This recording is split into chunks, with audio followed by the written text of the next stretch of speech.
So what we're going to do is look at Geogebra. Geogebra is a great free online resource and it's very good with statistics work.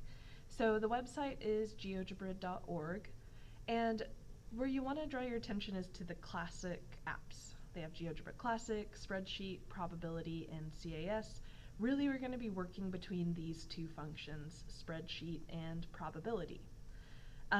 So for everything we've done in this section with the numerical data, we want to go to the spreadsheet view. So if we click on that, it'll open up. And if you have these extra windows open, some other functions, there's these three bars in the upper right hand corner. If you click that and then go down to the house where it says view, you can close down other things. So we want spreadsheet open, but where it has graphics open, if you just unclick that, it'll get rid of that window since it isn't necessary. Something else you can find in here in settings is something that might be useful is this rounding tool.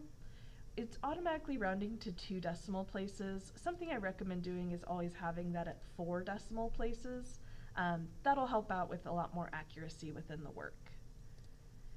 So in our spreadsheet view, what we want to do is input our data. So if you just go to column A, row 1, and just type in our data. So these are the 15 exam scores that we looked at through the examples in the different videos. I'm just going to close that down. And then what we can do is highlight the data, which the quickest way to highlight the data is just select the column letter. So if you select A, it'll highlight the column, and then up here there's these different buttons, and we want to click the picture of the histogram.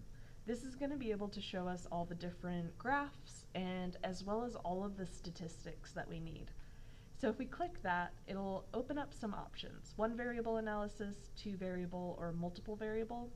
We're going to be focusing on 1 variable analysis here. Since we only have 1 column of data, we're only looking at 1 variable. At the end of the term, we'll look at 2 variable. So let's select 1 variable analysis. So where it starts out is with our histogram.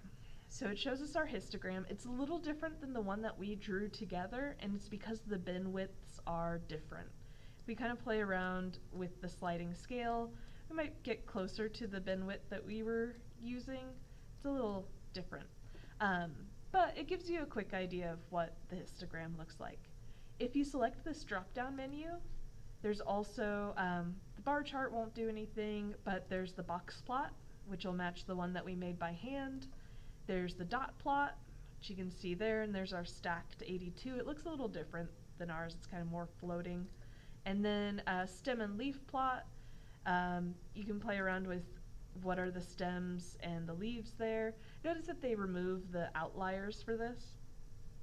But then the button that's going to be your best friend throughout the term is this sigma x button. This is going to show you all of the statistics. So going through the list here, it gives you sample size, your mean, and it gives you 2 symbols for standard deviation.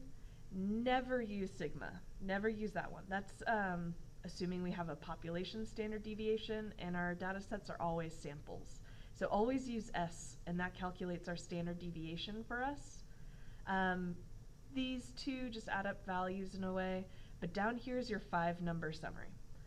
So this tool is going to be very valuable for quickly calculating any statistics that you need or looking at graphs. Since we won't do everything by hand, we can rely on this technology to carry it out for us.